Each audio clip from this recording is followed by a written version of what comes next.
ઉપરવાસમાં વરસાદ વરસતા બનાસ નદીના વહેણમાં વધારો થતા બનાસકાંઠા જિલ્લાના દાંતીવાડા ડેમમાં પાણીની આવકમાં વધારો નોંધાયો।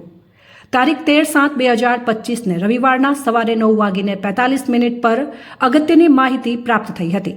દાંતીવાડા ડેમમાં પાણીની આવક 7,960 ક્યુસેક થઈ છે। સપાટી 563 ફૂટ પર પહોંચી છે। પાણીનો સંગ્રહ 16.97% નોંધાયો હતો। બનાસકાંઠા જિલ્લાના અમીરગઢથી પ્રસારિત થતી વિરાટ ભારત ન્યૂઝ ચેનલને શેર કરો અને સબસ્ક્રાઇબ અવશ્ય કરો। બનાસકાંઠા જિલ્લાના ડેમો, ચેકડેમ, નદી અને તળાવોના સમાચાર જોવા મળશે સૌથી પહેલા વિરાટ ભારત ન્યૂઝ ચેનલ પર।